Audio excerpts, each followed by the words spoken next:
So funny. Yeah, so whether you remember me in a good way or a bad way will be determined by how the talk goes tonight. So we'll just see. Just in case the phone rings, I just wanted to let you know my sister is 36 weeks pregnant.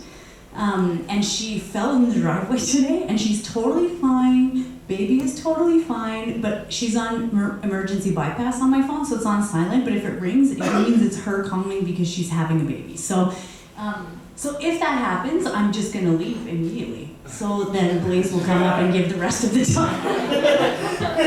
Just so you know, so prepare yourself, friend. Thanks for the heads up. You're welcome, you're welcome. So let's pray. In the name of the Father, and the Son, and the Holy Spirit. Amen. Father, thank you for the opportunity to be here together tonight. Lord, we ask for your grace to come and open our hearts, that we can know something of your wisdom in how to love each other well, in how to approach difficult things with virtue, in how to discern well.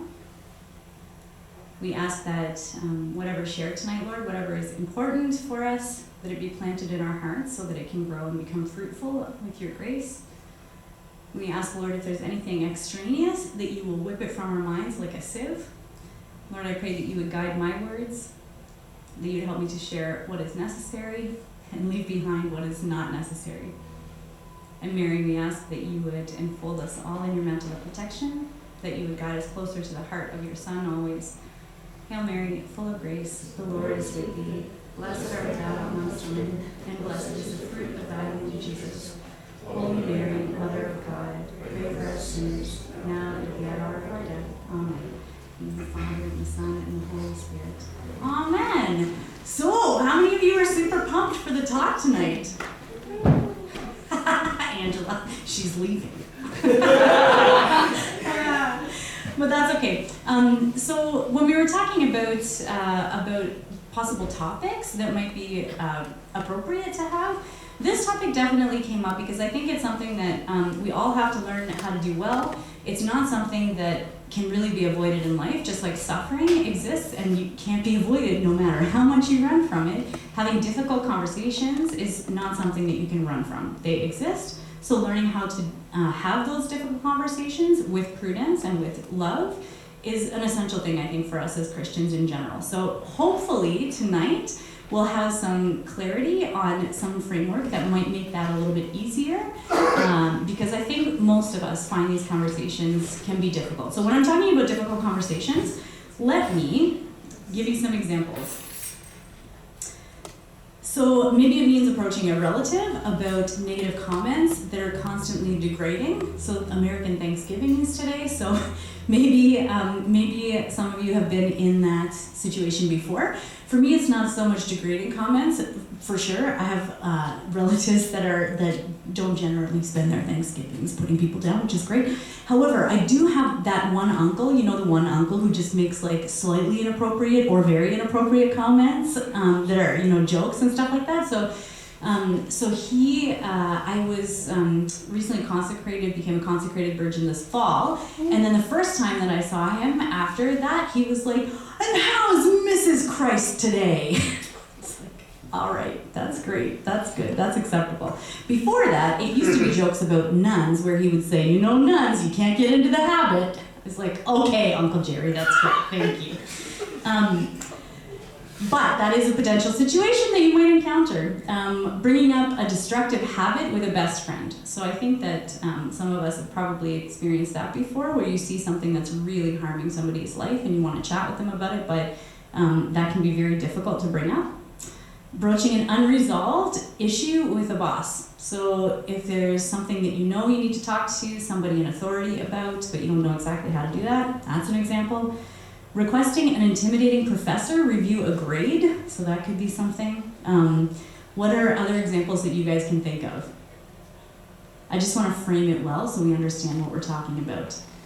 How about no super specifics, but any conversations that you've had? Breaking up with someone. Ooh, breaking up with someone, yes, that's definitely something.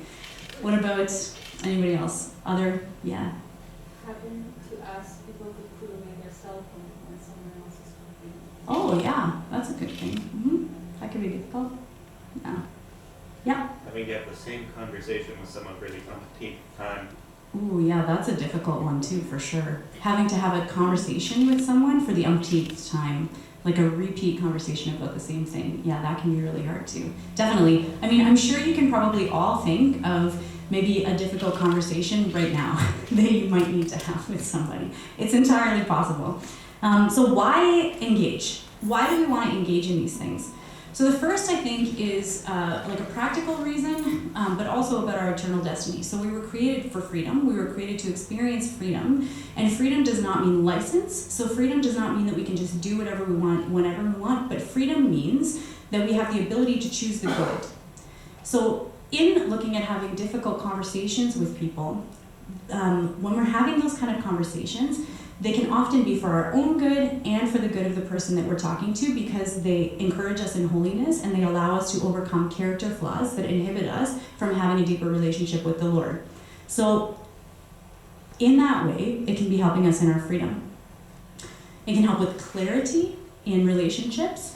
So there was a great quote that was in a leadership book that I read one time that said, if you do not have conflict, you do not have a relationship.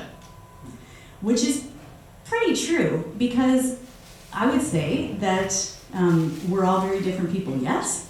Yes. So when you're in close contact with people, that implies having some things that you prefer or some character flaws of your own or another person's kind of rub up against those of another person.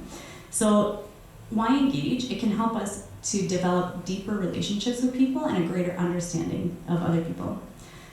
It can also help us to trust. So I can think of many times when I've had to engage in a difficult conversation with somebody, and there's been a deeper trust that's been built in our relationship because both of us have been able to experience coming out of some kind of conflict or difficult conversation, understanding the other person better and knowing that we care enough about the relationship that we're willing to venture into territory that is difficult and uncomfortable and may not even be certain of a good outcome.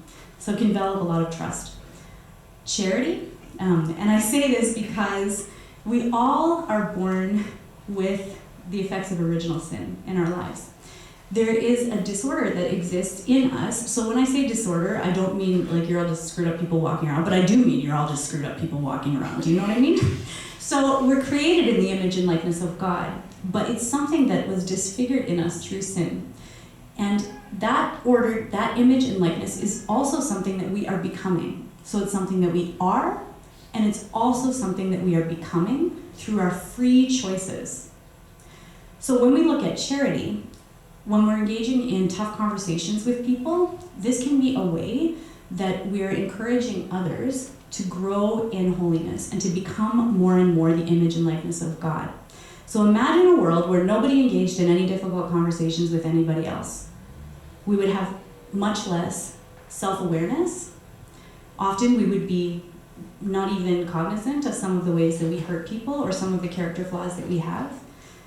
And we would be not able to grow in holiness as well as we can if we're engaging in these conversations. So it is a form of charity for us, a form of love. So when I use charity, I mean love, not like I'm going to give Marie $5 and tell her to stop sinning. That's good. And then it's also a good form of skill development. So we're talking about mentorship today, and it is a good form of skill development because, as I said, we're going to have to encounter it at some point. Can you seriously avoid it? Really? Seriously? No, you cannot. So it's great for us to be able to talk about it. And so finally, it is a matter of holiness. The ultimate end or purpose of the human person is to attain happiness, and true happiness is to be found only in friendship with God. So in terms of becoming more and more the image and likeness of God that resonates with God, then we're able to experience that happiness at a deeper level and experience the joy that God has for us. So just to outline, when we're talking about the meat of how to have good discussions prudently, difficult discussions prudently, in the moral life, questions of the moral life stem from what it means to live rightly. So what does it mean to be a human being created in the image and likeness of God? What does it mean about what we ought to do as a human person? And how does that affect who we are in the world? I love this. Monica's like smiling a little bit because she was watching me while I was typing this into my computer earlier. I had it all in my head and then she watched it transition like magic. It's great. So, habits are stable dispositions that are most commonly obtained through repeated actions. So this is what habits are, right? And in moral theology, this refers to a transitive effect. So this refers to how a habit or how an action that we have can have an effect on the world. So I punch Matthew in the face, that has an effect on his face. That's the transitive effect. So the intransitive effect is the intentionality of that. Maybe I tripped and accidentally punched him in the face, and it was because I was clumsy and I was actually trying to like step to the side and avoid him. Or it could be that I was actually just super mad and then punched him in the face because I was really mad. And so that changes the morality of an action, right? Based on the transitive and intransitive effects. But simply put, a virtue is a good habit that inclines one to act in a good manner, and a vice is a bad habit that inclines one to act in a bad manner. So something interesting is that our tendency to act virtuously or not virtuously becomes our character. So our character is made up of these virtues that are present in us. And so if you were a person who was not a virtuous person, who was not a courageous person, who was not a temperate person, and you went out and you saved a child from a burning building, does this make you a virtuous person? No, because actually you're acting against your character, right? But if you are a virtuous person, then this means that our character is able to act. We're able to act based on the virtues and how they compel our life in a virtuous manner. So when we look at the cardinal or moral virtues, there are 4 of them. 4. So the first is temperance. And so temperance allows us to order well our bodily desire for pleasure. So this can be eating, drinking, sexual appetites, all of these kind of things. So temperance allows us to order well our appetites, our sensual appetites. So if I'm a temperate person, it means that I can have 2 pieces of pizza because that's what I need to eat. If I'm an intemperate person, then maybe I'll have 8 pieces of pizza and then be very sorry about it later. Fortitude enables us to face difficulty well. And so there are 2 types of fortitude, or 2. Can you guys see that on there, fortitude? Yes. You can see it includes both attack and endurance, yes? Yeah? Great. So fortitude is, another name for that is courage, right? So when we talk about fortitude, we're looking at attack and endurance. So attack is being able to have courage in a situation where, so for example, let's say you needed to save a child from a burning building, then you could have fortitude and do that. And if you were talking about endurance, we're talking about something like patience, right? So the ability to face a situation with endurance over time. So prudence helps us to do practical decision-making well. So prudence allows us to take and assess a situation and then to see what will be the best response in that situation. Justice inclines us to ordered relationships that give others what is their due. So in terms of the relationships we have with others, they're due for love, for food, for what is the best for that person, what is their due, created as a human being in the image and likeness of God. And so the 4 moral or cardinal virtues, they all work together. They all work in concert in the human person. And so they allow us to live a moral life. They allow us to act as we ought to act, and they allow us to experience happiness. So they allow us to experience the most happiness, the happiness for which we were created in God. And so then we can begin to see a little bit, so this is kind of like the foundation. So now how would we actually apply this to relationships? We can begin to see it because if we have stably expressed dispositions, then that can help us to act well in difficult circumstances. So for example, let's see how this might how this might play itself out in a regular situation. So if we had a child in a burning house, let's use that example. I'll let you guys answer this. Maybe temperance is not super involved in that, but what would be an application of temperance in that situation? Leah? Well, I mean, you could argue that it's temperate to wait for the fire department since you know that your body can't withstand the heat of a burning building. Totally. Yeah. So you need to take that into account. What is just? What is justice? What is the just action virtue in that situation? Yeah, you want to take a stab? Yeah. Oh yeah, Matthew. Okay. Yeah. Like if there's two people, I'll give them both. Mm-hmm.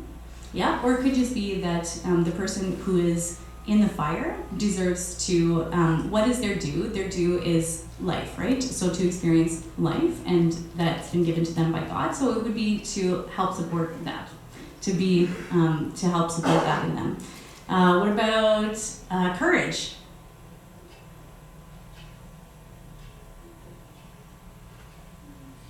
How would you need to see courage in that, Ian? To overcome the fear. Yeah, to overcome the fear of going into a burning building. And then prudence. Choosing the best way to get in there and not Sure. like thinking about it. Right. And so this is why prudence is actually called the charioteer of the virtues, because let's say you have all of these virtues, but you don't assess the situation rightly, then you're going to run into a burning building and burn up yourself. Or you're not going to realize that there's actually a best way to maybe rescue that person. So prudence allows us to size up the situation, and the virtues in concert together allow us to see a situation rightly, to see what is right to do, what we ought to do in that situation according to justice, gives us the courage to be able to respond in the way that we know that we ought, but also respects our own bodily needs in a balanced way, right? So that's just an example. So now, after kind of laying that basis, let's look specifically at getting into difficult discussions. So I can remember one time when I knew that I needed to speak with this teen when I was a youth minister at a parish, and I knew that the conversation needed to happen, but when I chose to talk to them, it was like right at the end of the night when everybody was getting ready to leave and everybody was going out to a restaurant together, and he was excited to go to the restaurant with everybody, and then we ended up having this conversation that was just awful because the timing was really, really imprudent. Like, it just was not well chosen timing. I can also think of other situations where I've had lots of conversations that have gone off the rails. Yes? Anybody? Yes? Yeah? So most of anything that I've ever experienced from a good conversation has come from 10 times when I've had awful, awful conversations. And I found looking at the virtues in light of this to be really useful. So when we look at the 4 cardinal virtues, we understand the virtues as a mean. So virtues are opposite to vices, right? So vices are going to be things that do not help us live a good life and experience that happiness for which we were designed. And so the virtues of temperance, fortitude, prudence, and justice both have ways that you can experience the vices related to them in an excessive or a deficiency form. So for example, temperance, if you look at temperance, insensibility would be actually refusing to enjoy anything about pizza or life or food or beer. I like that one. I like to use beer as an example. Or wine, that's fine too. But the opposite of that would be self-indulgence, right? So then it would be having, instead of a temperate approach to something where we're able to regulate our bodily desires, would be just to give into that desire all the time. So for an example, a pornography addiction can come from intemperance or from self-indulgence. And so fortitude, on one hand, there's rashness. So if you're thinking about the burning building, it would be rash to not even look at the scene and just run into a burning building without thinking. That's not courage, that's being rash. And then on the other hand, cowardice would be the opposite of that, right? Of refusing to act. Prudence, the excess and the deficiency are thoughtlessness, where we actually don't even look at the situation around us to see what might be the best way to act. Or the opposite of that would be sometimes that we can look so much at the situation and analyzing every single thing around us that we actually fail to do anything at all. We're just continually analyzing and never actually acting. So justice, the 2 extremes for that, one is selfishness, so this is taking more than my own due, or the other would be selflessness, but looking at it in a different sense of the word than we know, would be not taking what is my due. So acting in a way This could be working 80 hours a week, for example, and not sleeping because we want to serve the poor. That actually would not be an example of justice, properly understood. So when we look at whether to engage in conversations, think about a difficult conversation that you might need to have in your life. Can you think of one? Maybe with a friend, professor, employer. So think about a difficult conversation that you might need to have. The first thing that is prudent to do is to discern whether to engage in that conversation or not. Because not every conversation that is difficult actually needs to be had. So the first thing is to identify the situation to be evaluated. So sometimes it can be that when we look at some kind of complex problem in our lives, that there are so many varying factors that are in there that it's hard to move anywhere or to do anything because we can't tease out what we're actually deciding on. So then the first step in identifying the situation to be evaluated is to kind of boil something down to an actual reasonable question to be asked. So for example, if there's a lot of family strife and turmoil in your life and you're looking at how do I respond to this? There's a difference between saying, how do I respond to this big, huge global thing that I can't even name, and how do I talk to my mother about how this is affecting me? Do you see what I mean? So it's narrowing it down to something that you can actually evaluate or something that you can actually see. And following that, we can actually apply self-knowledge in light of the virtues and vices to the situation in question. So this has to do a lot with coming to know ourselves, which is huge for any of these conversations. Because we can see that if I need to have a difficult conversation, for me, I know that my vice would be rashness if I'm looking at fortitude. I would tend more towards that because if there's conflict, I just like to get out of the way, like let's just nail it down, let's just go through this, you know what I mean? And it might not actually be the best approach. Whereas some other people might be, who would say that you kind of tend towards that? Anybody, being honest? You just like want to address it, nice. And then the other kind of extreme from that might be cowardice. So I'm not saying anybody who puts their hands up now is a coward, that's not what I'm saying. But in terms of that self-knowledge, there might be a hesitancy to rock the boat, or to not want to approach something, or to not be sure how, or to kind of be just so hesitant. Anybody in that? Yeah? Okay, good. So this is good. They're just calling each other names all night. So this is where it like really hits the road, you know? So if we look at prudence, then this is kind of similar to fortitude. So I would say that I would have a tendency more to enter into conversations in a thoughtless way, where I've not actually sat down and said, what am I upset about? What part of my actions has contributed to this? What kind of resolution am I looking for? What is best for the person? How am I thinking about the person? Where is there maybe sin in how I'm feeling or not? Where is there justified anger? Those kind of things. So my tendency would be to not sit down and do that. And then I can act in a thoughtless way. Anybody else? Yes. Often the same thing with like rashness and thoughtlessness. And then opposite to that, irresoluteness. So how many of you will sit in a decision for 5 years and then 5 years later will be like, okay, I'm ready to talk. Yes, okay, good. Excellent. And then even still, we can see the same with justice. So we can see selfishness. So I'm not going to engage in this conversation with a person because I am afraid that being vulnerable will leave me hurt. Anybody ever felt like that? Yeah. And how many people have entered into a conversation where it was not emotionally prudent for you to enter into that conversation? Like with somebody who maybe didn't have the ability to have a reasoned conversation about something. And you were doing it because you thought it was like the good thing to do or the holy thing to do. Yeah. So I think looking at that, if we can identify a situation, for example, so let's say you need to speak with your boss about some kind of issue that's happening at work.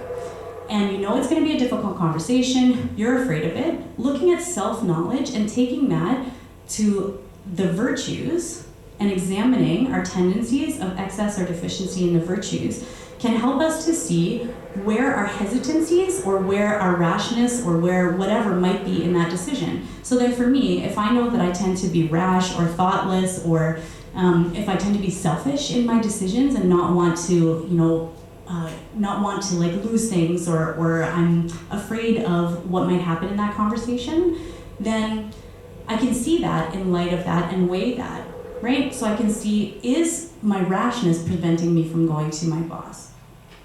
Or did you have a question, Martin? Yes. Yes. In all of this, Yes. when you're discussing, call it the rules of engagement, Mm-hmm. whether or not you initiated or become the respondent of something that took place. Mm-hmm.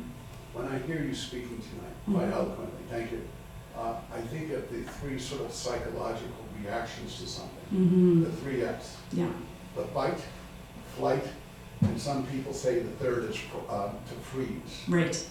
Have you thought about that, to incorporate that in your discussions tonight? Mm-hmm. Yeah, and I think that kind of, you can see some of that at play for sure, but all of this is definitely a part of self-knowledge. Like, you could also frame it in terms of extrovertedness or introvertedness, so knowing that if you're an introvert, that you actually, it takes you a time of recuperation after being around people in order to engage with things, but also sometimes it can mean a tendency to avoid conflict if you're more introverted. Or if you're extroverted, it can be kind of the opposite, that you might engage in conflict too much or be too confrontational in things. So I would say that those three things are, that reminds me actually of a story I heard on CBC once,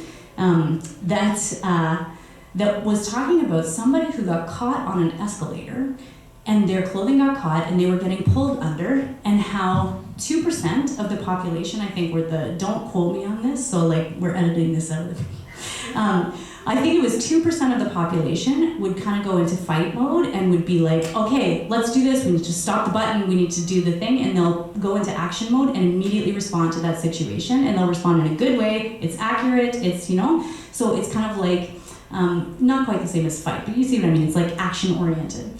And then about 90% of people will freeze and kind of do nothing and just be like, what's happening? Oh my goodness, and they're just observing because they're not even really functioning in the situation. And then the rest of the people will lose their minds. They will start screaming, they will pass out, they will fall on the floor, they will... So again, you can look at these things, and the interesting thing that I found on that program that I was listening to is that you can become one of the 2%.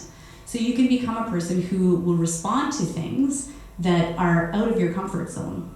So when we're looking at the virtues and when we're looking at applying self-knowledge in light of the virtues, it's not actually just to know where your pitfalls are and how you tend to respond most to things, but it's also about submitting those things to the Lord and to the grace that is available for the perfection of our own character, for the perfection of these stably expressed habits in us, so that we are able to operate more under the mean of the virtue, right? So that we're able to operate more as a fortuitous, as a person of courage, as a person of prudence, as a person of justice, as a person of temperance. So once we look at that, that's a great question, thank you. So once we look at that, how we can apply the vices and virtues in a situation, it's a really important next step, which is to determine your readiness for accepting the outcomes of a conversation. So, for example, with the boss, you can identify it, okay, I need to speak to my boss because I've been asking for time off and it seems like it's getting put off all the time. So then you can look at that in light of the deficiencies and excesses and see which might be your more natural thing, and really examine with God in prayer, am I just avoiding this, or am I acting prudently, or whatever your tendency is. And then you can look at the situation and determine if you are ready to accept the outcomes of that conversation. So for example, speaking with your boss could have very practical outcomes. Maybe it would go great and then you would have your time off that you want, but also it could be that it would put a strain on your relationship. It depends on what kind of a person your boss is, how they tend to receive criticism or suggestions. It could mean that it puts a strain on even your work, your ability to work there, or with your colleagues, or things like that. So there comes a point where you have to balance that and see, am I ready to accept the outcomes that are possible? And sometimes the stresses of remaining in what you are in, there's a balance where it shifts, and then you become ready to accept the outcome. So that's not saying that you just wait until things get so super bad that you can't work or that you can't function anymore. But it is to say that if you're not ready to accept the outcomes yet, then the best course is to pray and fast. So I say pray and fast specifically because I think that this is one of the things that is most powerful in the spiritual life, to be able to do this, especially for another person, and that we often have not done in the spiritual life. And when I say pray and fast, I also don't mean that you have to just stop eating for days until you come to a decision, because obviously that would not be prudent, and we are talking about the virtues. But what I mean is to pray for that person. So not just to pray about the situation, but to pray specifically for that person.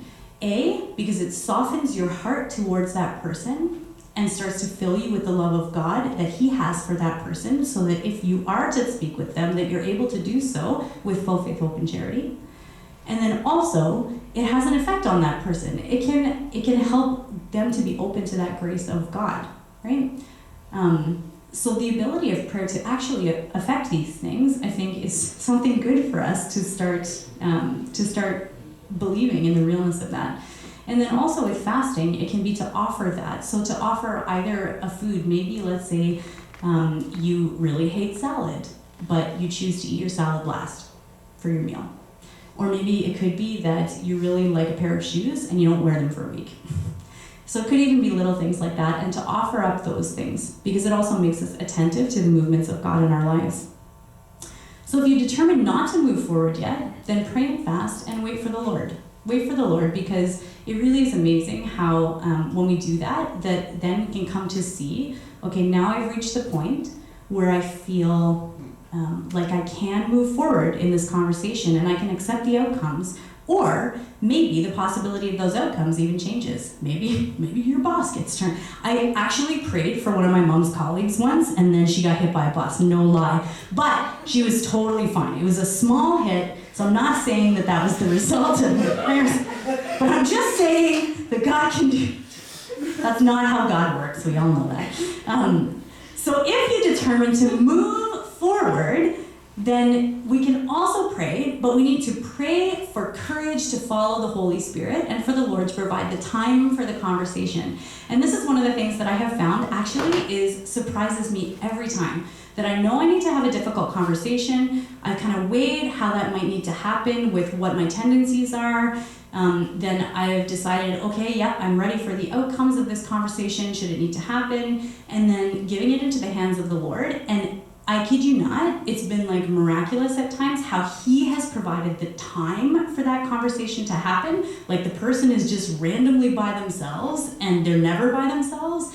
And then also the prompting of the Holy Spirit and the courage to follow it. Because that is a whole other issue, right? Of seeing that God is providing the time and then responding to that prompting of the Holy Spirit. Because we can choose not to, right? We can choose not to in those moments. So we do need to ask for that courage. Yeah. I just want to go back, Yeah. How do you even know if we should have the conversation? Yeah. So this is a good question. What was the question? How should you know if you should even have the conversation in the first place? So I think that a good way to frame that might be in terms of holiness. So looking at that, why would we have these conversations with people, or how do you know that you need to have the conversations, would be one part kind of holiness and then another part self-knowledge. So if you're looking at holiness, we're talking about your holiness and their holiness, right? So having difficult conversations like this can help us to increase our ability to be faithful and hope-filled and charity-filled, right? If we're having a difficult conversation with somebody, then that can help us to rely on the Holy Spirit. It can help us to experience what it's like when God leads us in something and then leads that conversation and leads the outcome. It can help us with our words, our ability to choose words that are helpful for people and not hurtful for people. But in the same way that we look at evangelization, for example, and evangelization is, there's a scaffolding that God provides for us in a lot of the teachings of the church about what evangelization looks like. So in Evangelium Nunciandi, for example, like there's a whole cycle of evangelization. There's a way that things generally happen with the workings of God and the human person and how they come to be in an encounter with God, right? But at some point, once you engage in evangelization, you get to be able to have a taste for it. That means that you can follow more closely the promptings of the Holy Spirit in it because you've learned how to walk in it. So in the same way, in difficult conversations, the first difficult conversations that you really have to have are like horrifying, you know? Like it's really, like it feels like a huge boulder. But I can say that as somebody who, like Alex said, I don't know what it is, but like for some reason, I just end up having difficult conversations all the time. Like all the time. Like partly it's the role of like pastoral ministry and the job and stuff like that, but not even that. It's just like in other situations, and I just have difficult conversations all the time. But so much so that they actually don't really freak me out anymore. Like there doesn't feel that weight on it because you have that experience. It's like the first time you drive. Does anybody who does not drive? Okay, so you guys, I'm going to be sharing some knowledge with you for when you get your license and then drive me around when I'm old. But the first time I drove, when I was 16 and I got my license, I was so paranoid that I was going to hit the cars that were in the, do you know that feeling when you're driving and you feel like you're in the middle of the lane and like you're going to hit everybody? But then, that's what? That's why I never drove again. Nice. Okay. Excellent. But it's kind of like that feeling, right? But then you drive for a couple of weeks, or now if I get in the car, I don't even think about that, because it's second nature. So it can be like that. Like we can come to a place where we can actually operate in that kind of freedom, and so then it becomes also easier to discern times when it's appropriate to have those conversations and when it's not appropriate. But I think as we're learning how to do that. The best thing that we can do is to look at what our natural tendencies are, because often if there's a weight of something involved, then our response is going to be one where we experience fear. Like that's a reality, right? And there's no fear in love. Like that's what God says. So if we're looking at doing things out of fear or not doing them out of fear, that's not of the Holy Spirit. It's not of the Holy Spirit. Yeah. Just a quick question. Yeah. So is having, or your choice to have that difficult conversation, is it dependent on you as an individual, whether you're ready or not, or is it also dependent on the person to whom you need to have that difficult conversation?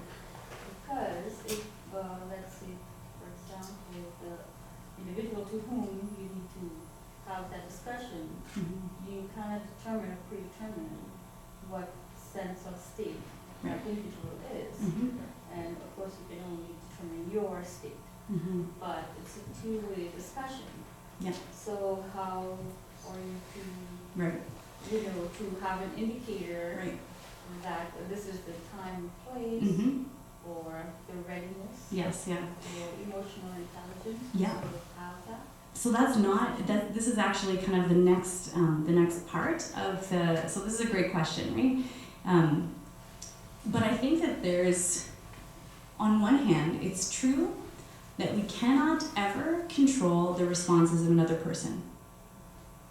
We can't. So there is always an unknown in difficult conversations, because I mean, how many times can you think of conversations that you've had and you replay them in your head 50 times before you have them about what you're going to say and what they're going to say, and then you're going to respond this way? And does anybody do that or no? Yes? Okay, good. I was like, I hope I'm not the only one. Otherwise, that's a little sad.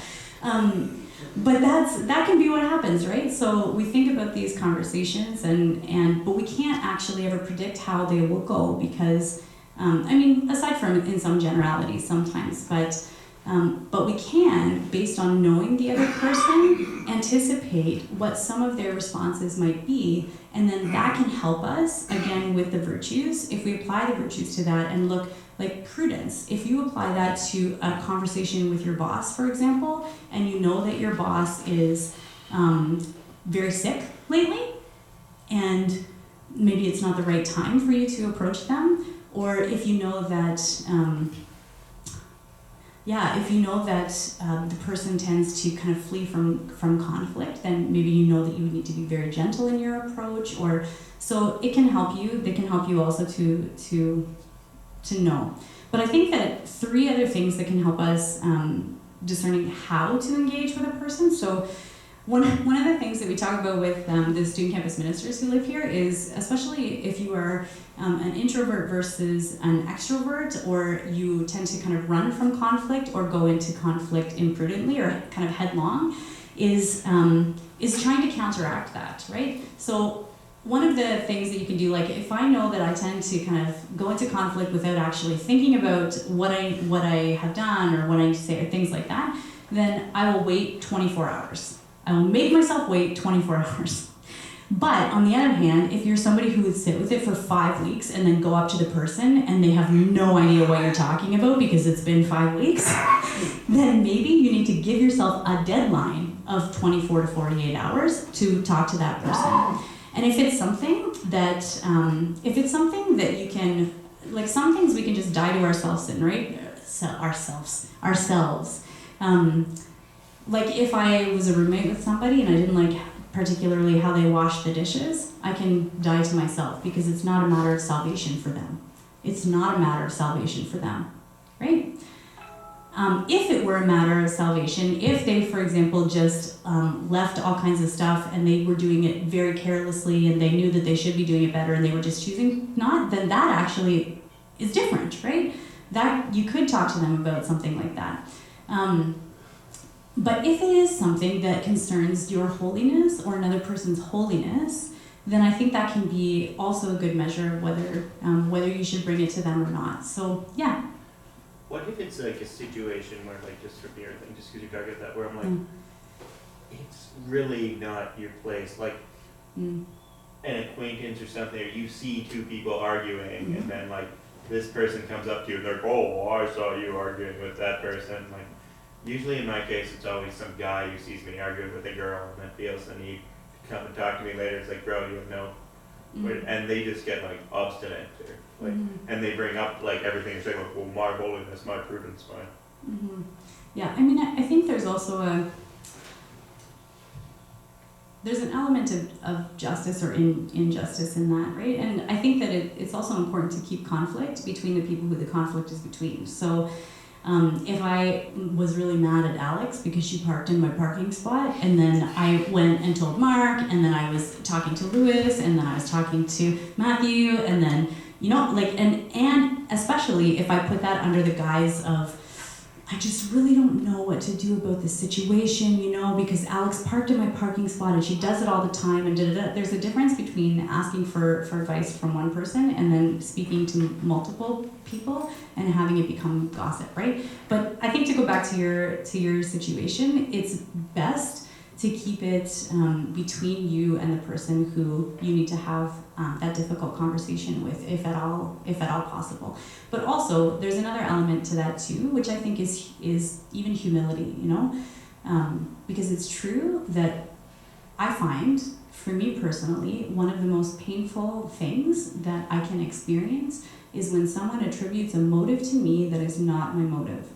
And it's a motive that is, you guys are nodding, eh? Wow, that resonated, okay. But it's true. When somebody attributes a motive to you that does not exist in your heart, and it's a motive that is uncharitable, and that they're telling you that, I mean, sometimes it's okay to speak with that person and to have a conversation about that, and to have a difficult conversation about that. But then also, sometimes it's just about that humility and thanking the Lord for the opportunity to be able to offer up that injustice or that sacrifice. If you can't see a reasonable outcome. But I'm going to tie this all up at the end, I think, because it's like you can have so many specific conversations about this conflict or what this would happen. So let's keep going, and then we can do some more at the end. So if we're looking at how to engage, I'm going to check my time. All right, we're almost done. If we're looking at how to engage, then some good guides for us would be faith, hope, and love. So looking at the theological virtues. And so if we're looking at faith, what is the best way to reveal God in the situation and to lead both parties to believe, to know, and to trust? So if we're looking at faith, faith is kind of existing in 3 levels. So we have this, the first part of faith is to believe, like to believe in Jesus. And a deeper part of faith is to come to know Jesus. And then the deepest form of faith is when we trust and we give our full assent and our full selves to Jesus, right? And that happens because we come to know him. So how can we do that? How can we reveal that in a conversation that we have with somebody else? So how can we reveal love, mercy, goodness, all of those kind of things to someone in a way that's going to help them to know that they are loved despite whatever we're bringing to them, right? Hope. What's the best way to approach and to affirm the person in their dignity and in their end? So hope is a virtue that directs us towards heaven, and it doesn't exist in heaven because there's no longer any need for it, right? So if that's the case, what is the best way in a conversation that we can affirm the dignity of that person? So things like assuming their best intentions, assuming their best motivations, because we all said together that it's very painful when somebody attributes hurtful motivations to us. So also others, right? Also others. And love. What are the practical parameters that respect the needs of the person? So, for example, it's probably not the best to approach somebody first thing in the morning at 8 o'clock before they've had coffee and say, I need you to fix this bad thing that you did to me. It's probably not prudent, right? If somebody is in the oak room over there studying and they have a midterm, then it's probably not good to say, hey, can I talk to you for a few minutes? And then approach them with something that might be a difficult conversation. So looking at practical things like timing, location, who else is around? Is it reasonable for you to have that conversation when there's 40 other people in a room, right? So those things are practical ways that we can love others when we're engaging in these conversations. And so some helpful tips to engage. So one is pray before the conversation, follow the Holy Spirit in, and enter with the most charitable understanding possible of the situation. So this might be something that you would need to pray about beforehand. So maybe for the example with the boss, the most charitable understanding for the situation would be that maybe he just overlooked things and didn't realize that you hadn't had your time off and was actually planning on talking to you about it, you know? So that could be the most charitable understanding. And to follow the Holy Spirit.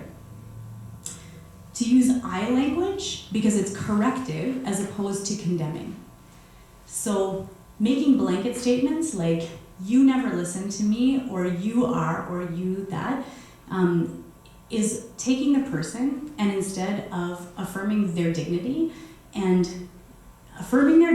but then pointing out the things that are happening that are contrary to their dignity, it's actually saying that they are their sin, or they are their weakness, or they are their failing. And I'm gonna escape from here because I don't want to get the quote wrong, but this is one of my favorite quotes.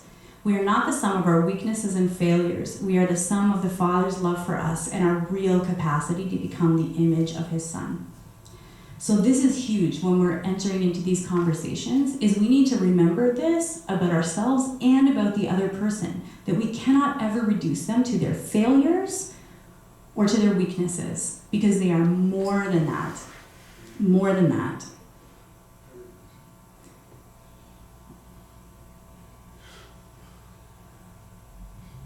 Let go. Yes. So using I language could be like, when we had a conversation the other day, I felt like you weren't listening to what I was saying and were maybe misinterpreting what I was saying.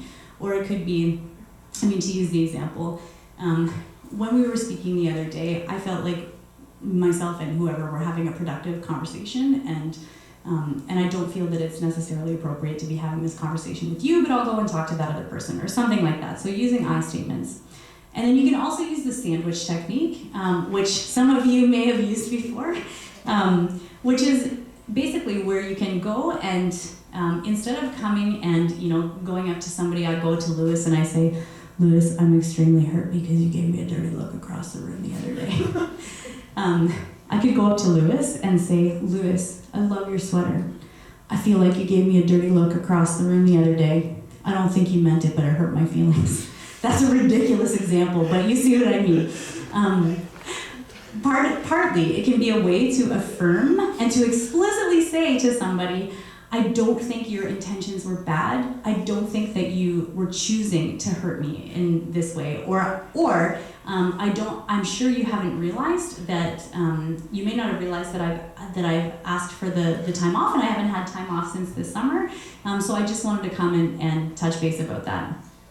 And then using active listening. So I'm, again, not sure if I'm the only one that does this, but how many people, when you're in a conversation going back and forth with people, you're thinking already in your head of your response before the person is even, Mark, so good.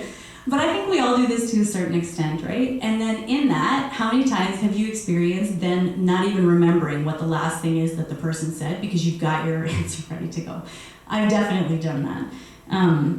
So using active listening is being willing to let go of what our planned words are and actually listen and receive the person, and then base our responses in love from what they've said and not from a point that we feel needs to be made, otherwise we're going to die. And then we can prepare ahead of time. So when we're looking at the difficult conversations, the reason why I said we could come to the end of it and kind of wrap it all up is that I think that we could talk about 10,000 different examples and how we could approach them, how we could apply them, but ultimately what's going to be most helpful for us is to be a person of virtue who responds to every situation and every person with the dignity that is theirs in the virtues that allow us to love them in the way that God loves them. Yes? Yes. Just in case you weren't sure, yes, the answer is yes. So if virtue is a stably expressed habit, then we can develop the habit of virtue in our lives. And this can help us to discern prudently when we need to engage in conversations and how to in a way that is loving.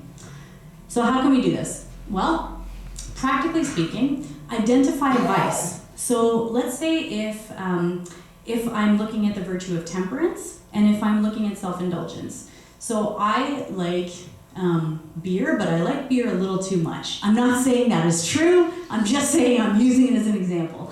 So let's say that you enjoy a beer, but it turns out usually that when you go out for beers, you end up having like maybe 3, 4, 5 beers, and it maybe is a little too much beer, and you know that you're just feeding those sensual appetites, as opposed to enjoying beer for the essence of beerness that it is.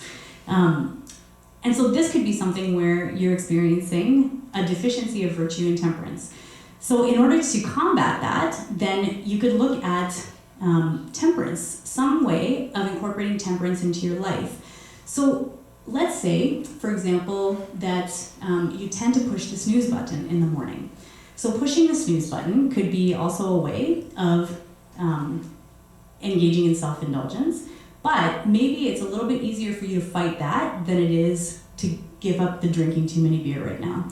So if you were to make a resolution that I will not push the snooze button anymore, then you are engaging in a temperate action. And then over time, that habit becomes stably expressed in you and increases the virtue of temperance in your life.